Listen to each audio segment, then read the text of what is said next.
नमस्कार, स्वागत आहे तुमचं मनीषास किचन मराठीमध्ये। आज आपण करणार आहोत पालक भाजी। तर एकदम वेगळ्या पद्धतीने आपण आजची रेसिपी केलेली आहे। अगदी ज्यांना पालक आवडत नसेल तेही अगदी आवडीने खातील अशी आजची आपली रेसिपी आहे।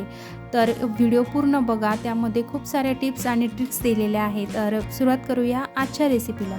तर पालक भाजी करण्यासाठी आपण एक जुडी पालक घेतलेला आहे। हा पालक मी 2 ते 3 पाण्याने धुवून घेतलेला आहे। आपण याचे जास्तीत जास्त पानं घेतलेले आहे। तर आता आपण हा बारीक कट करून घेणार आहोत। तर भाजी कट केल्यामुळे काय होतं, एकदम छान शिजते, त्याच्यामुळे मी जास्तीत जास्त बारीक कट करून घेतलेली आहे। तर अशा प्रकारे आपली भाजी कट करून झालेली आहे। आता आपण लगेच पुढची प्रोसेस करूया।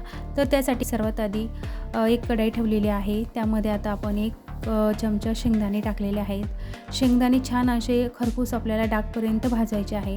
थोडेसे शेंगदाणे भाजले की कमी गॅसवरती शेंगदाणे भाजायचे आहे।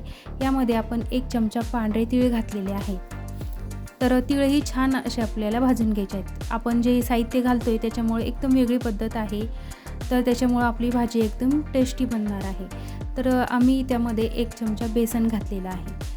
हीच एक वेगळी आपली टिप्स आहे यामध्ये, की आपण नेहमी शेंगदाणे लावून भाजी करतो फक्त किंवा सुकी करतो। तर आता आपण ते थंड करून मिक्सर काढून घेणार आहोत। आणि दुसरीकडे त्याच कढईमध्ये मी थोडंसं तेल टाकलेलं आहे आणि त्याच्यामध्ये 2 हिरव्या मिरच्या आणि थोडासा लसूण टाकलेला आहे। हा थोडासा आपल्याला फ्राय होऊ द्यायचा आहे। आणि फ्राय झाल्याच्या नंतर आपण जी कट करून घेतलेली पालक आहे तो यामध्ये घालायचा आहे। आणि पालक 1 मिनिटभर आपल्याला थोडंसं नॉर्मल शिजवून घ्यायचं आहे, जास्तही आपल्याला याला गाळा करायचा नाही। तर त्याच्यामुळे काय होतं, आपल्या पालकाचा रंग जशाला तसा हिरवा राहतो।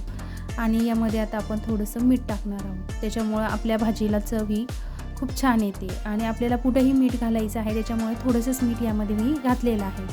तर बघू शकता या ठिकाणी आपण 1 ते 1.5 मिनिट ही भाजी शिजवून घेतलेली आहे। आता आपण ही बाजूला ठेवून देऊया आणि पुढची प्रोसेस करून घेऊया। तर त्याच कढईमध्ये मी 2 चमचे तेल घातलेलं आहे। तर त्यामध्ये आता आपण 1 चमचा, छोटा चमचा मोहरी घातलेला आहे। हा मसाल्याच्या डब्यातला चमचा आहे। आणि 1 चमचा जिरं घातलेलं आहे। जिरे आणि मोहरी छान तडतडली की यामध्ये मी एक मोठा कांदा घेतलेला आहे, तो मीडियम साईजमध्ये कट करून घेतलेला आहे। तो आपण या ठिकाणी लाल होईपर्यंत थोडं भाजून घेऊया।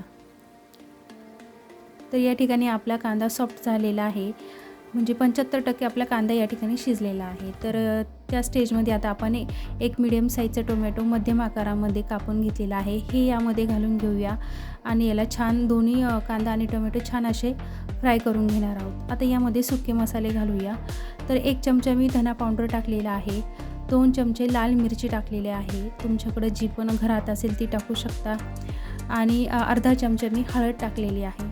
आणि चवीनुसार आपण मीठ टाकणार आहोत। तर आधीही मीठ घातलेलं आहे, त्यामुळे मीठ बेतानेच घालायचं आहे। आता आपण हे छान असं हलवून घेऊया।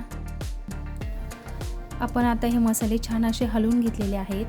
आता आपण जे आधी शेंगदाणे आणि तीळ आणि बेसन पीठ हे आपण जे थंड करायला ठेवलं होतं, ते मी मिक्सरला बारीक असं मीडियम असं बारीक करून घेतलेलं आहे, थोडंसं जाडसर ठेवलेलं आहे। त्यामुळे काय होतं, आपल्या भाजीला खूप असा दाटसरपणा येतो आणि खूप छान अशी भाजी लागते। असं मिश्रण केल्याने काय होतं, भाजी एकदम अप्रतिम लागते। त्यामुळे तुम्ही ही पद्धत भाजी करण्याची नक्की वापरून बघा। आता आपण जी शिजवलेला पालक आहे तो आपण यामध्ये घालून घेऊया आणि छान असा मिक्स करून घ्यायचा आहे। तर बघू शकता, सरासरी आपण अशीच भाजी बनवतो, लहान मुलांच्या डब्याला किंवा घरच्यांच्या डब्याला द्यायला आपण अशी भाजी बनवतो। पण यामध्ये काय करायचं आहे, आपण थोडंसं पाणी टाकणार आहोत। तर असं सरसरीत आपण अशी भाजी करून घेतलेली आहे किंवा याची योग्यता अशी ठेवलेली आहे। आता यामध्ये मी एकदम चटपटीतपणा येण्यासाठी किंवा एकदम भाजी छान टेस्टी लागण्यासाठी एक मॅगी मसाला टाकलेला आहे, जेणेकरून काय होतं, लहान मुलंही अगदी आवडीने ही भाजी न खाणारेही खातात। तर अशा प्रकारे आपण भाजी करून घेतलेली आहे, शिजवून बाजूला ठेवलेली आहे। आता आपण यावरती तडका देऊन घेणार आहोत। तर त्यासाठी मी काय केलेलं आहे, पॅन गरम करून घेतलेला आहे, 1 चमचा तेल आणि 1 चमचा तूप घातलेला आहे। तुम्ही बटरही घालू शकता किंवा पूर्ण फोडणी बटरची देऊ शकता। त्यामध्ये आता आपण आपला लसूणी पालक आहे, त्याच्यामुळे खूप सारा लसूण मी यामध्ये टाकलेला आहे। आणि लसूण हा एकदम असा सोनेरी रंगावरती येईपर्यंत आपण होऊ देणार आहोत।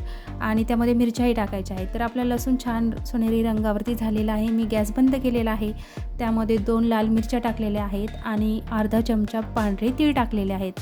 याचा आपल्याला तडका द्यायचा आहे। तर बघू शकता आपण आता हा तडका आपल्या भाजीवरती घालून घेऊया. तडक्यामुळे काय होतं की आपल्या भाजीला तर रंगही छान येतो आणि चवही अप्रतिम लागते. तर बघू शकता आपली लसुणी पालक बनून तयार आहे. अशी भाजी केल्याने तुम्ही नक्की करा, घरातील सगळेच आवडीने खातील आणि तुमचं नाव घेतील. तर अशा पद्धतीने आपली रेसिपी बनून तयार आहे. तुम्हाला कशी वाटली हे कमेंट करून नक्की सांगा. चॅनलवरती नवीन असेल तर सबस्क्राईब करा, व्हिडिओला लाईक करा, शेअर करा. भेटूया पुढच्या व्हिडिओमध्ये. तोपर्यंत धन्यवाद.